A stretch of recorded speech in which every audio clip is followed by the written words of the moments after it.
안녕하세요.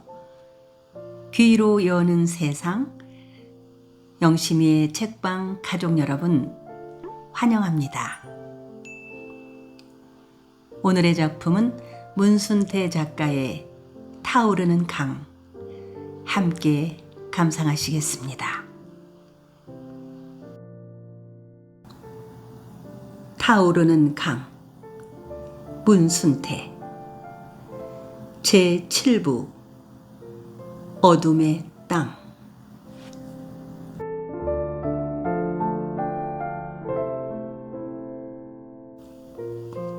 개동이와 우아미가 웅보를 새집 큰 방으로 옮기려고 하자 웅보가 손을 무겁게 휘저으며 숨가쁜 목소리로 말하였다. 우아미는 큰아버지가 시키는 대로 마당 한가운데 멍석을 폈다. 그러자 개동이가 아버지를 업고 움막을 나왔다. 이대로 나를 업은 채 집안을 한 바퀴 돌거라.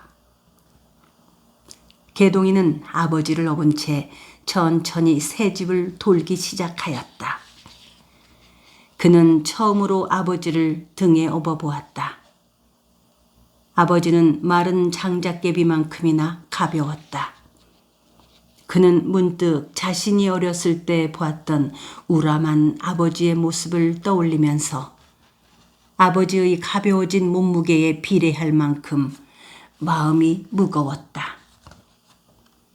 목포 선창거리에서 어머니가 주막을 내고 있을 무렵 들락거렸던 우람한 체구에 참나무 토막처럼 단단해 보였던 아버지가 이제 병들고 찌들어 마른 장작개비만큼이나 가벼워진 것이다.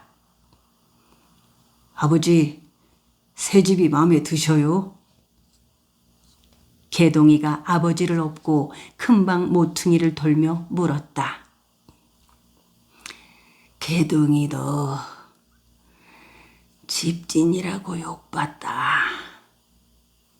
참말로 이것이 우리 집이 맞자. 아버지 집이구만요. 아버지 자식과 손자들이 살 집이구만요. 네 할아버지 할머니가 이 집을 보셨어야 했는데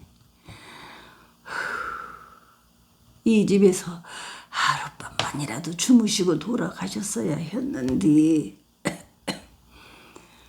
내가 저승에 가서 네 할아버지 할머니 만나면 이 집부터 자랑을 했었었다. 아참 이모 불도장 찍힌 네 증조부님한테 뭐 좀 자랑을 했사제. 그 어른들도 좋아하시겠죠. 개동이 네가 지었다고 하마. 너는 네 할아버지와 증조부님을 모르겠지만 그분들은 너를 아실 것인게 네가 이 집을 지었다고 하면은 좋아하실 것이다. 이 집은 지가 지은 것이 아니로구만요.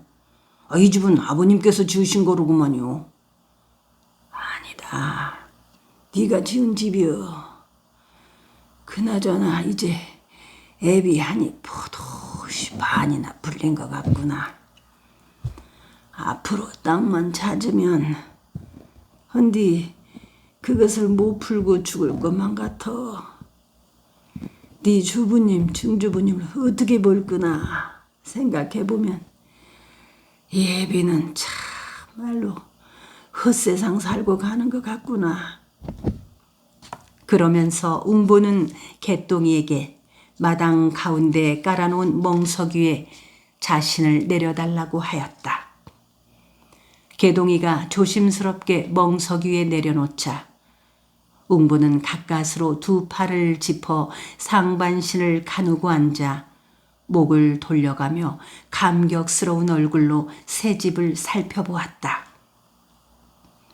웅보는 옆에 앉은 개동이와 우아미에게 무슨 말인가 할 듯 하다가 심하게 기침을 쏟아냈다. 초막집은 이제 뜯어서 없어야겠지라우. 우아미가 돼지막 같은 움집을 가리키며 개동이에게 물었다. 아설아, 우리 친구들이 오면은 집을 지을 때까정 저 집에서 살게 할 거란다. 웅부가 기침을 그치면서 큰 소리로 다급하게 말했다. 그려, 우리가 처음에 새끼네 틀을 잡을 때는 내가 가리지 않고 한타랑으로 모둠살이를 했느니라. 한 집에서 자고 한솥밥 묵음시로 함께 땅을 일구었느니라. 시방 생각하면은 그때가 참 좋았던 것 같구나. 개동이 덕분에 요렇게럼 새 집을 지어 놓은 게 좋기는 하다마는 집도 땅도 없이 빈 몸뚱이로 새끼네에 돌아올 얘 친구들한테는 참말로 미안한 일이여. 웅부는 목포에서 돌아와 5년간을 버티어오는 동안 두 번째 지은 거정문의 초라한 움집을 오래오래 바라보았다. 그때 새끼네에서 부르메로 휘어도는 상수리나무 숲 모퉁이 쪽에서 상여 소리가 들려왔다. 웅부는 상여 소리가 들려오는 쪽으로 고개를 돌렸다. 떵떵거리고 살던 박초씨도 저승사자를 뿌리칠 수는 없는 모양이구만이라. 그때 칠복이 영감이 웅본의 집마당으로 들어서며 찍는 소리로 말하였다. 그의 뒤에는 얼마 전에 양만석이가 몰고 온 헌병들한테 문매를 맞았던 김덕만, 최복실이가 뒤를 따르고 있었다. 그들은 오랫동안 자리보전하고 있다가 그날 웅본에 성주바지가 있다고 하여 자리를 털고 일어난 것이다. 죽은 정승 산 개만 못트고 맹감을 따먹고 살아도 있으니 좋다는디. 곤자손이에 발기름 찌두루 모자란 것 없이 살던 박조씨도 죽음 앞에는 별 수가 없단께. 칠복이 영감이 웅부 옆으로 다가오며 다시 큰 소리로 말하였다. 그때까지도 웅부는 아무 말 없이 상여 소리가 들려오고 있는 새끼네 다리 쪽을 보고 있었다. 부름에 박조씨의 상여가 나가는 날이었다. 웅부 집에 성주바지 구경을 왔던 새끼네 사람들은 상여 소리가 들려오자 장례 행렬을 보기 위해 돈대를 내려갔다. 진짜요? 웅부 전에 박초씨 생이 나가는 거 구경하고 싶지 않은겨? 만장이 10리나 뻗쳤다는디 구경 아니여? 장지가 계산이란 게 우리 마을 앞으로 지나가겠구먼. 칠복이 영감의 말에 웅부는 한동안 반응이 없었다. 계산에 묻히면 김치근이도 만나게 되겠구만요. 저승에서야 박초씨가 세도를 부리지 못할 텐께 박초씨 손에 죽은 치근이가 가만두지 않을 거임만. 치근이 그 사람 저승에서 한풀이 여게 생겼어. 박초씨가 겁도 없이 계산으로 가는 거라니께. 칠복이 영감이 웅부 말을 받았다. 상여 소리가 점점 가깝게 들려왔다. 그러나 박초씨 상여 소리는 웅부 귀에 조금도 슬프게 들리지 않았다. 오히려 살았을 때 아나무인으로 천하고 가난한 사람들을 닥달하던 호령 소리로 들렸다. 이번에는 허장이 아니겠지라우. 웅부는 지난 가보년 때 농민군의 보복이 두려워 거짓으로 박조씨가 죽었다고 하고 허장을 치렀던 것을 떠올리며 물었다. 인제는 죽을 때도 되었지.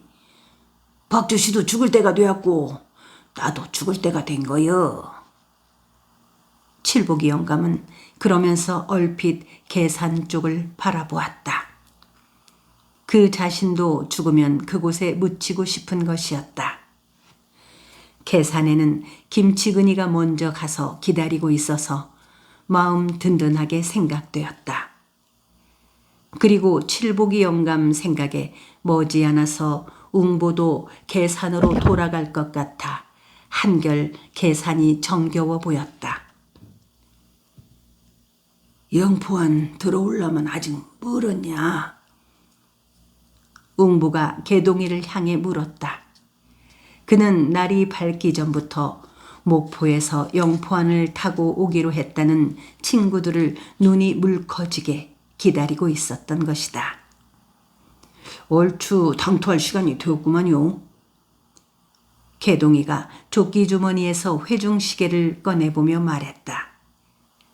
그때 박초시 상여가 새끼네 다리를 지나 계산으로 휘어드는 마을 앞길로 접어들었다. 아이고, 냉큼 나가봐라. 집안일은 우아미한테 맡기고 어서 가봐. 웅부는 개동이를 향해 손을 휘저으며 재촉하였다. 그러자 개동이는 그들 내외 방에 들어가서 양복 저고리를 꿰고 나왔다. 냉큼 가봐. 웬만하면은 내가 마중을 나가봐야 식었는데. 웅부가 다시 재촉하자 개동이는 아버지와 마을 어른들에게 인사를 하고 서둘러 살인문 밖으로 나왔다. 개동이가 돈단을 내려설 때 박초시 상여가 마을 앞을 지나고 있었다. 살았을 적 위용을 뽐내듯 수많은 만장을 강바람에 풀럭이며 새끼네 앞을 지나가는 박초시 장례 행렬은 당당하기만 했다. 개동이는 만장 행렬이 새끼네 앞을 다 지나갈 때까지 새끼네 다리에 서 있었다. 박초시 사위인 양만석이가 상여를 따르는 모습도 보였다. 양만석이 턱끝을 치켜들고 거만한 얼굴로 개똥이를 쏘아보는 순간 그는 짐짓 고개를 숙여버렸다. 개동이는 박초시 장례 행렬이 새끼네 마을 앞을 다 지나가서야 영산포를 향해 물뚝 길을 탔다. 그는 날씨가 약간 더운 듯하여 양복 저고리를 벗어 왼쪽 어깨에 걸치고 걸었다. 그는 물뚝길을 따라 걸으면서 이따금씩 걸음을 멈추고 서서 새끼네 마을 돈단 위에 덩실하게 자리 잡은 그의 새 집을 바라보았다. 주위의 초라한 개다리 움막들에 비해 그의 집은 고대광실 그대로였다. 아버지 말 맞다나 새끼네 마을 사람들에게 조금은 부끄러운 생각이 들기도 했다. 그러나 아버지가 살아있는 동안에 새 집을 지을 수가 있어 여간 만족스러운 것이 아니었다. 집 짓는 일을 시작한 뒤에 우아미한테서 들은 말이지만 아버지는 그동안 새끼네의 자손들이 대대로 살 수 있는 큰 집을 짓는 것을 늘 소망해 왔다고 하지 않던가. 개동이는 만족스러운 마음으로 걷다가 영산강 물뚝에 핀 빨간 보라색의 부처꽃 한 송이를 꺾어들고 큼큼 향기를 맡았다. 강변에서 조개를 캐던 학동들이 개동이를 발견하고는 선생님을 외쳐 부르며 달려와 그를 애워쌌다. 학동들은 개동이가 부처꽃을 꺾어들고 있는 것을 보고 신기한 듯 그 꽃을 들여다보며 향기를 맡기도 하였다. 학동들은 평소에 개동이가 권련에 성냥불을 붙이는 것만 봐도 신기한 듯 깔깔대고 웃어대곤 했다. 개동이는 그런 아이들을 보고 있으면 아무리 화나는 일이 있어도 마음이 눅눅하게 녹아내렸다. 너희들 이 꽃이 무슨 꽃인 줄 아느냐? 개동이는 부처꽃을 학동들 앞에 내밀며 물었다. 부처님 꽃이라오. 학동들이 큰 소리로 함께 대답하였다. 개동이는 기실 그 꽃의 이름을 모르고 있었다. 그러면 선생님, 이 꽃은 무엇이던가요? 학동들은 꽃잎이 눈송이 모양을 한 보라색의 아주 작은 꽃을 꺾어 개동이 앞에 내밀며 물었다. 그러나 개동이는 그 꽃 이름도 몰랐다.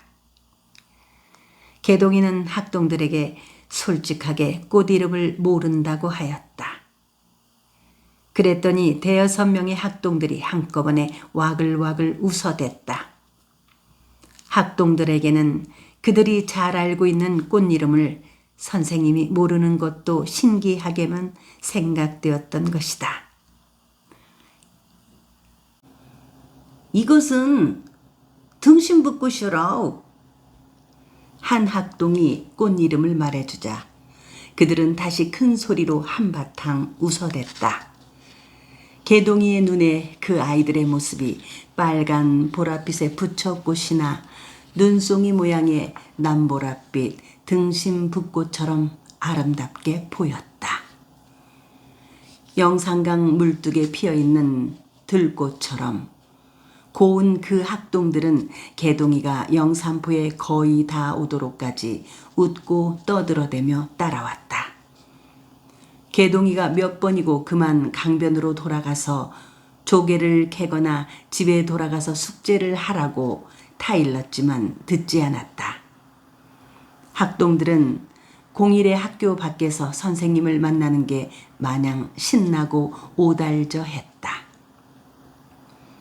학동들은 선창거리까지 따라왔다가 처음 개동이를 만났던 물목굽이 강변으로 돌아갔다. 그들은 여전히 큰 소리로 짓거려대고 깔깔거리면서 물뚝을 타고 메뚜기처럼 후두두 뛰어갔다. 개동이는 한동안 선창가에 서서 학동들의 뒷모습을 바라보았다. 그는 학동들이 시야에서 사라지자 아내한테서 결혼 선물로 받은 회중시계를 꺼내 들여다보았다.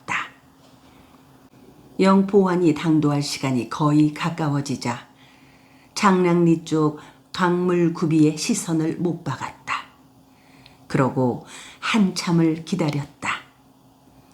도착 시간이 1시간이나 지나도록 장량리 물구비에 영포환의 모습이 나타나지 않았다.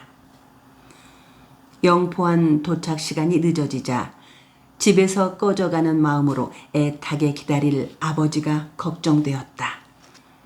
어쩌면 아버지에게 지금의 1시간은 하루보다 더 긴 시간일지도 모른다는 생각이 들었다. 그는 목포에서 친구들이 돌아오는 날까지 버텨온 아버지의 고통이 얼마나 심했던가를 너무도 잘 알고 있었다. 개동이는 버릇처럼 자꾸 회중시계를 꺼내보았다. 영포환 도착 시간이 늦어질수록 마음이 초조해졌다. 그는 장량리 물구비 쪽으로부터 시선을 거두어 버렸다. 선창은 한산해 보였다. 목포와 영산포를 왕래하는 소금배와 무곡선 한 척이 정박해 있을 뿐 고깃배들마저도 눈에 띄지 않았다. 개동이가 보기에 봄이 무르익고 여름이 가까워 오면서부터 선창이 한산해진 듯 싶었다. 선창은 한산해도 선창거리 쪽은 언제나 사람들로 붐볐다. 옥가모도 미국전에서부터 헌병대에 이르는 길 양쪽의 점포마다 물건을 사러 온 근동 사람들의 발걸음이 끊이지 않았으며 일본인들이 경영하는 잡화점 앞에는 양머리에 양산을 받쳐든 여자들의 모습도 하루게 다르게 늘어났다. 개동이는 선창에서 영포환이 도착하기를 기다리는 동안 선창거리에 살고 있는 학동들을 여러 명 만났다. 학동들은 개동이가 선창에 나와 있다는 것을 알고 시세움하듯 저마다 얼굴을 내밀었다. 어떤 학동들은 부모까지 끌고 와서 개동이한테 인사를 시켰으며 그런 학동들의 부모들은 한사코 자기네들 집에 들어가서 쉬고 있다가 배가 도착할 때 나오면 되지 않느냐면서 개동이를 한사코 잡아 끌었다. 개동이로서는 그가 가르치는 학동들이 일부러 선창에 나오고 부모들까지 나타나 인사를 하는 것이 조금도 부담스럽지가 않았다. 기분이 좋았다. 그는 마음속으로 이제 나도 어쩔 수 없이 이 고장 사람이 되어가는구나 하고 생각하였다. 그는 이 모습을 아내한테 보여주고 싶었다. 아내가 이 광경을 보게 되면 목포로 돌아가자는 말을 하지 않을지도 모른다고 생각했다.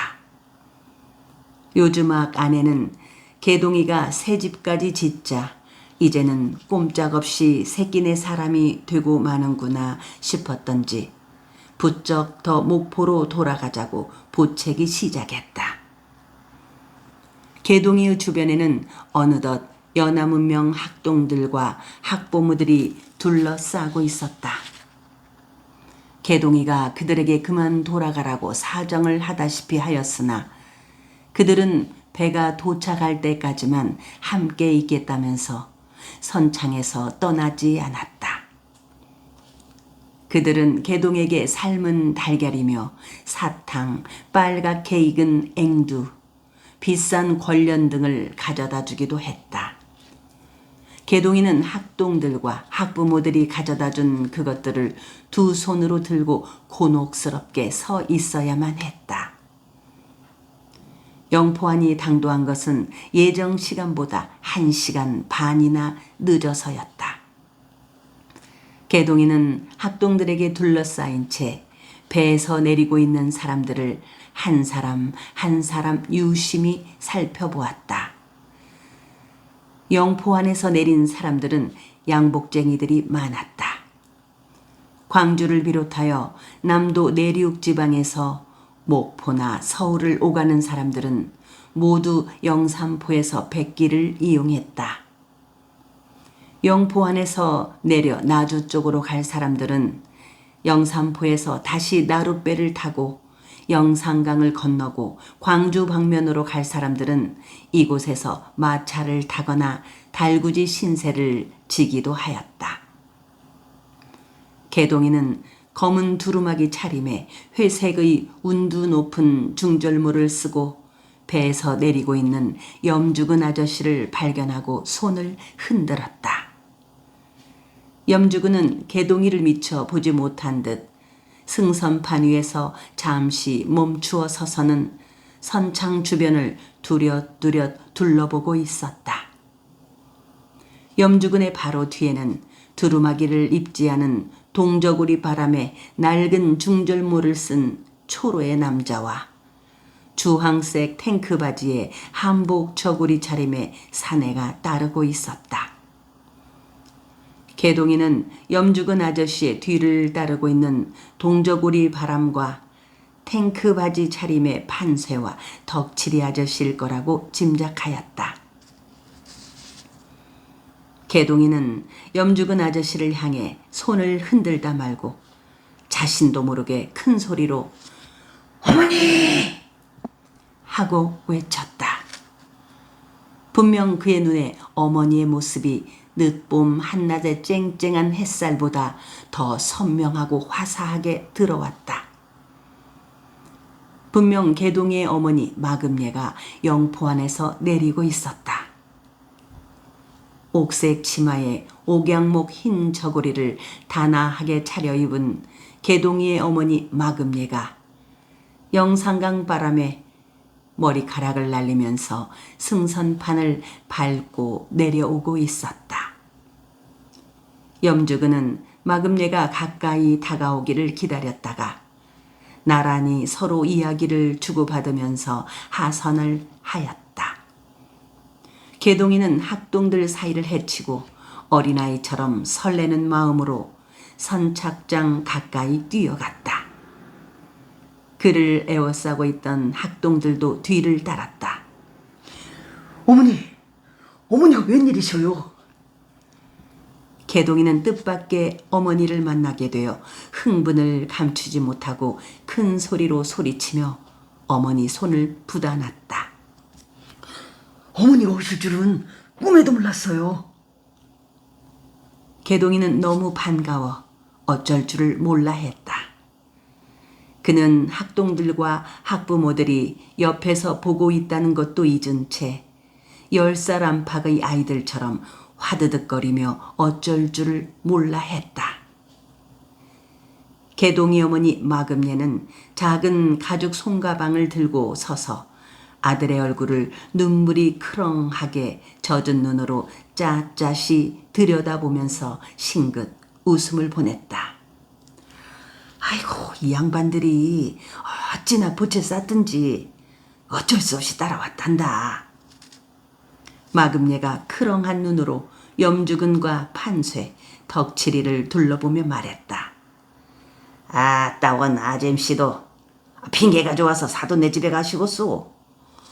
아들 보고 잡담서 반낮 한숨 몰아쉴 쌓고는 무슨 그런 말씀이단가요? 옆에 있던 염주근이가 개동이를 보며 말했다. 그제야 개동이는 염주근에게 인사를 하였다. 참, 개동이, 이분들한테 인사 올리소. 이쪽이 판쇠라는 사람이고 또 이쪽이 덕칠이고 뭐다 아버님 친구들이여. 그러십니까? 개동이는 그러면서 동저구리 바람에 덕칠이와 탱크 바지에 어울리지 않게 한복 저고리를 입은 판쇠한테 허리를 굽혀 정중하게 인사를 올렸다.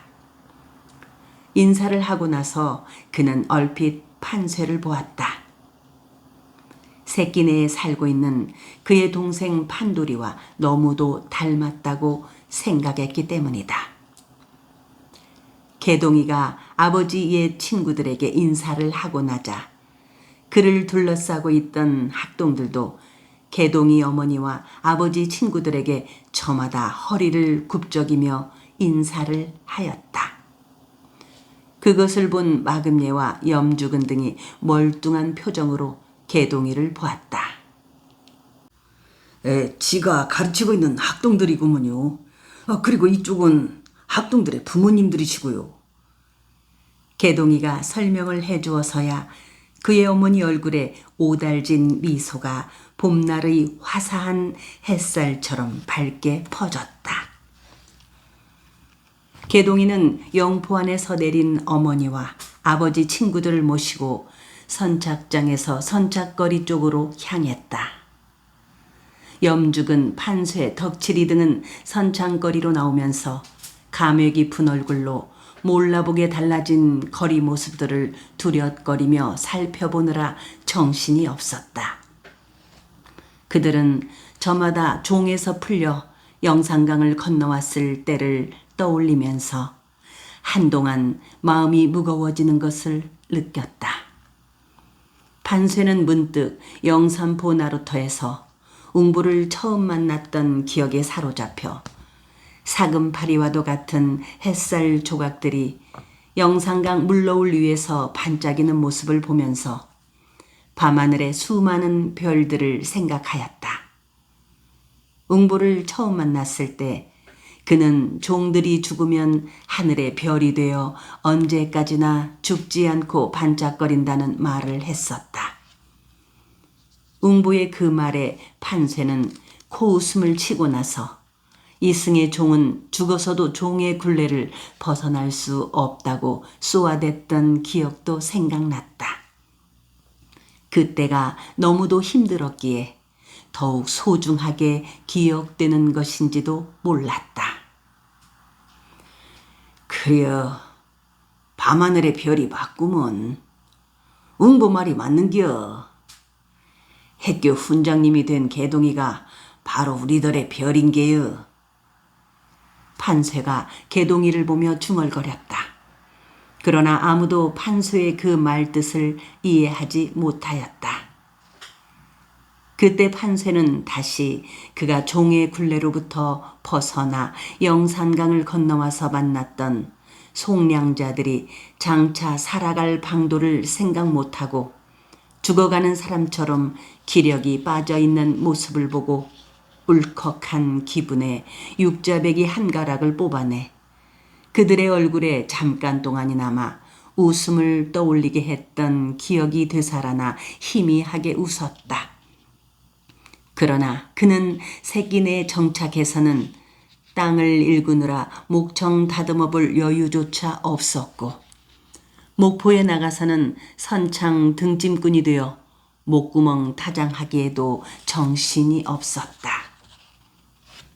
그러다가 식소를 동생 판돌이한테 맡기고 해남, 강진, 고흥, 한평 등지로 장타령꾼이 되어 떠도름하다가 한평에서 명창 정창업을 우연히 만나게 되어 2년 동안 그의 문화에 들어가서 소리 공부를 하기에 이르렀다.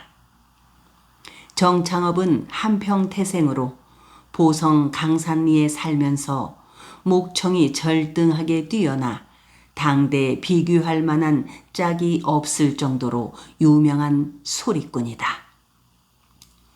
판쇠가 한평에서 소리를 배울 때 정창업은 고창 신재효를 찾아가 2해 동안 지침을 받은 후 전주 통인청 대사습에 참가하여 크게 명성을 얻은 직후였다. 판쇠는 정창업의 문화에서 소리 공부를 하고 나서 목포로 나와 부잣집 회갑잔치에 소리꾼으로 팔려 다니던 중 염주군으로부터 연락을 받고 부랴부랴 영포환을 타게 된 것이었다. 자자, 어서들 갑시다요. 아버님께서 새벽부터 기다리고 계십니다. 개동이가 큰 소리로 말해서야 영포안에서 내린 사람들은 저마다 지난날의 기억에서 빠져나올 수가 있었다. 아문, 냉큼 가야제. 주군이 무슨 생각을 고로고로 머는가. 판쇠가 염주근의 등을 가볍게 툭 치면서 재촉하자 염주근 역시 25년 전 송량의 몸이 되어 영산강을 건너와 막연한 심정으로 영산포 나루에서 미적거렸던 때를 떠올리다가 말고 마치 꿈에서 깨어난 사람처럼 멀뚱한 눈빛으로 주위 사람들을 둘러보았다. 옳거니 판세 내놈이 서두르는 속내를 알겠다. 내놈 시방 옆에 내 생각나샤 그러자. 염주근은 밉지 않게 판쇠를 흘겨보며 소리쳤다. 치랄하고 자빠졌네. 아, 내가 언제 옆에 내 생각하는 거 봤냐? 다 쉬어빠진 옆에 내 얼굴 잊은 지가 2-3년도 더 지났어. 아, 옆에 내 보담도 장계 갈 때가 다 되었을 내 자석들이 보고 싶어서 그러는 기라. 그러면서 판쇠는 소리를 뽑을 때처럼 턱끝을 쳐들고 뒷짐을 지고는 앞장을 서서 갈지자로 걷기 시작하였다. 다른 사람들도 판쇠의 뒤를 따랐다. 그들은 선창거리를 지나 옥가모도 미곡전 앞에 이르자 몰라보게 달라진 거리 모습에 한동안 눈이 팔려 사방을 두리번거렸다.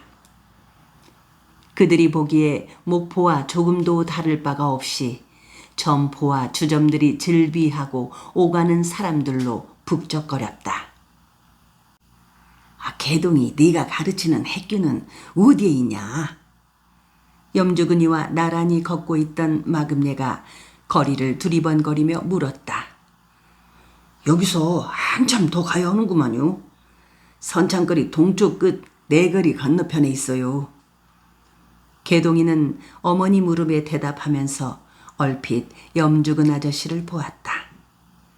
그가 느끼기에 어머니와 염주근 아저씨 사이가 어쩐지 예사롭지 않게 보였던 것이다. 개동이가 목포에 있을 때까지만 해도 염주근 아저씨는 그의 어머니를 상전대하듯 했었는데 이제 보니 스스러움이 전혀 없어 보였다. 생각이 거기에 미치자 개동이는 불현듯 이상한 예감에 사로잡히고 말았다. 참, 나는 여기 어디 여각에 머물러 있어야 쓰겠구만. 마금례가 염주근과 개동이를 번갈아 쳐다보며 말끝을 얼버무녔다. 개동이 느낌에 어머니는 개동이 자신보다 염주근 아저씨에게 묻고 있는 것 같았다. 그러자 염주근은 잠시 걸음을 멈추고 여각을 찾느라 주위를 두리번거렸다. 어머니, 아버님을 안 만나시려고 그러세요? 글쎄 말이다. 엉겁결에 여긋거정 따라오기는 했다마는 오동리에 오매도 있는디 어찌케. 개동이의 무릎에 마금례가 미적거렸다. 같이 가십시다 어머니. 새끼네 큰어머니도 반가워하실 것이로구만요. 그러고 주위 집사람도 좀 만나시고 가셔야지요. 여기까지 오셨다가 그냥 가시다니. 아버님이랑 큰어머님께서 아셨다가는 서운해하실 것이구만이라오. 정 못하시면 가서 대면만 하시고 그냥 나오시더라도 일단은 저하고 같이 가십시다. 개동이가 간절하게 말하였다. 그는 어머니가 영산포까지 왔다가 새끼네에 들르지 않고 되돌아가려서는 안 된다고 생각하였다. 그때 마금례는 어찌했으면 좋겠느냐는 눈빛으로 염주근을 쳐다보았다. 염주근은 애매한 얼굴로 개동이의 눈치를 살피는 것 같았다. 그러면 개동이 어머님은 영산포 어디 여각에 남아 계시고 우리끼리만 갔다가 개동이 내 아버지한테 어머님이 오셨는데 어쩌으면 좋겠는지 귀뜸을 해봐갖고 매셔와도 좋을 것 같다면은 개동이가. 염주근이가 여전히 개동이의 눈치를 살피면서 애매한 표정을 지었다. 그래서 쓰겄지라운. 염주근의 말에 마금례가 판쇠와 덕칠이를 보면서 동조를 구하는 듯한 눈빛으로 물었다. 글매 말이오. 주근이 말대로 하시오. 판쇠 역시 개동이와 염주근의 눈치를 보면서 말하였다. 여각 간판이 배는구만. 자, 여기들 있게 내가 여각을 잡아주고 오겠네. 그러면서 염주근이가 옷가무도 싸전 뒷길로 통하는 모퉁이를 돌아섰으며 마금례가 개동이의 눈치를 보면서 지싯지싯 걸음을 옮겼다. 염주근 아저씨를 따라 여각이 자리 잡은 고사수로 접어들고 있는 어머니의 뒷모습을 무견히 바라보고 서 있는 개동이의 심사가 이상하게도 떨떠름하게 울렁거리기 시작하였다. 판쇠도 덕칠이도 개동이의 그 같은 마음을 헤아렸음인지 서로 어색한 눈빛을 주고받았다. 참말로 몰라보게 달라졌구만 그려. 영산포도 이제는 대처가 다 되었구만. 판쇠가 분위기를 바꾸기라도 하려는 생각으로 화제를 바꾸었지만 그런 그의 태도가 오히려 개동이의 눈에는 이상하게 비쳤다. 개동이는 영포 여각의 고사대서도 잠시도 시선을 떼지 않은 채 약간 굳어진 표정으로 서 있었다. 그의 생각에 어머니에게 여각을 잡아주는 일이라면 마땅히 그가 앞장을 섰어야 할 터인데도 염주근 아저씨가 먼저 서두르는 것을 보고 이상하게도 마음이 무거워진 것이었다. 마금례와 염주근은 한참이나 있다가 여각에서 나왔다. 그러면 개동아, 애미는 여기 있을게. 아자씨들 모시고 핑 가보거라. 여각에서 나온 마금례가 개동이에게 말하면서 들고 있던 가죽 손가방에서 지전을 꺼내주며 이 돈으로 괴기 칼이나 좀 떠가지고 가거라 하였다. 개동이는 어머니에게서 지전을 받아들고 천천히 걸음을 옮겼다. 그는 근처에 있는 고깃간에서 저육 2근을 떠가지고 다른 사람들보다 서너 걸음 앞서 영산강 물뚝으로 통하는 샛길로 접어들었다. 에라 동무야, 내 말 한마디 들어보아라. 한평 장산 아니면 사람 살 데 없을 소냐. 입었던 옷을 몰아서 왼 어깨에다 둘러매고 나를 따라서 강산 귀경이나 가보세. 판쇠가 갑자기 목청을 돋우어 육자배기 한 가락을 구성지게 뽑았다. 그러자 덕칠이가 옆에서 얼씨구 좋다를 연발하는 분위기를 맞추었다. 개동이는 판쇠 아저씨가 육자배기 가락을 뽑고 덕칠이 아저씨가 추임새로 흥을 돋우는 것을 보면서 활짝 웃었다. 그는 어머니가 영산포에 왔다는 사실을 알게 되면 아버지 표정이 어떻게 변할까 하고 상상해 보았다. 어쩌면 아버지는 큰어머니의 눈치를 보느라고 반가워하는 내색을 하지 않을지도 모른다. 개동이는 어머니를 새끼네로 모셔오기 위해서는 아버지보다는 큰 어머니한테 먼저 양해를 구하는 것이 좋겠다는 생각을 하였다. 큰어머니한테 어머니를 집에 모셔와도 좋다는 승낙을 받아낸 후에 아버지에게는 비밀로 하고 싶었다. 아버지를 깜짝 놀라게 하고 싶었다. 저 아저씨들, 아버님한테는 우리 어머니가 영산포에 와 계시다는 말씀은 하지 말아 주십시오. 왜 그랴? 자네 큰어머님한테는 몰라도 아버님한테는 알려드려야지. 판쇠가 개동이를 가볍게 나무람하는 말투로 퉁겨댔다. 아버님을 놀라게 해드리고 싶어서 그럽니다요. 자네 아버님을 놀라게 해주려고? 예, 아버님이 깜짝 놀라서 벌떡 일어나실지도 모르니까요.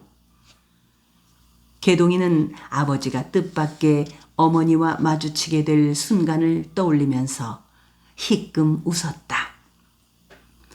그는 아버지에게 있어서 어머니의 존재는 현재가 아니라 과거라는 것을 알고 있었기 때문이다.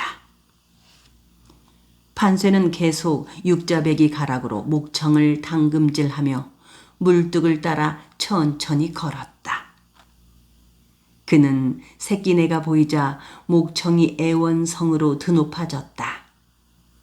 어쩌면 그는 오랜만에 고향 새끼네에 돌아오게 된 감격을 말로써가 아닌 소리가락으로 절절하게 토해내고 있는 것인지도 몰랐다. 개동이는 그런 판쇠 아저씨의 마음을 충분히 이해할 수 있었다. 그쵸. 새집이 응부집인감? 노랫가락을 뽑다 말고 판쇠가 갑자기 걸음을 멈추고 서서 새끼네 마을 돈단 위쪽에 댕돌같이 버티어 선 집을 턱끝으로 가리키며 개동이한테 물었다. 그렇구만요. 저것이 우리 아버님 집이로구만요. 잘 지었네. 이제 새끼네 마을이 원원이 째이구먼. 이제 사람 사는 동네 갔단 게. 염주근이도 걸음을 멈추고 마을을 건너다보며 넉넉한 얼굴로 고개를 끄덕였다. 아이고, 얼매만인가. 우리가 얼매만에 고향에 돌아온 것이란가. 영포안에서 내린 후 별로 말이 없던 덕칠이도 새끼네 마을과 영산강 물구비를 바라보며 옆에 서 있는 판쇠에게 말을 건넸다. 한 17년 만인가? 18년 만인가? 판쇠는 말끝을 얼버무리고 나서 한동안 넋나간 사람처럼 계산을 쳐다보았다. 죽은 김치근이가 생각났기 때문이다. 계산에 묻힌 김치근 얼굴이 떠오르는 순간 목을대가 훗훗해지면서 온몸의 물기가 쫙 빠져버린 느낌이었다. 그때 염주근이도 판쇠의 눈길을 따라 얼핏 계산을 올려다보았다. 치근이 모친 조상칠 때 와봤어야 했는데. 염주근도 김치근의 생각에 목이 메어 눈을 감아버렸다. 박초씨라는 영감이 죽어서 오늘 초상 치른 날입니다요. 개동이는 아버지의 친구들이 한동안 발걸음을 멈추고 서서 계산을 우러르고 있는 것을 보자 박초씨의 죽음을 알려주었다. 그는 아버지의 옛 친구들이 박초씨의 곤욕을 당했다는 것을 알고 있었기 때문이다. 박초씨가 돼졌어? 그 영감탱이가 참말로 돼져? 육을 많이 얻어먹으면 오래 산당등만. 아이, 그 영감탱이 오래도 살았구먼 그려. 염죽은 판쇠 덕칠이가 개동이로부터 박초씨의 죽음을 전해 듣자 마음속에 홀맺힌 한을 풀듯 한마디씩 지 씹어댔다.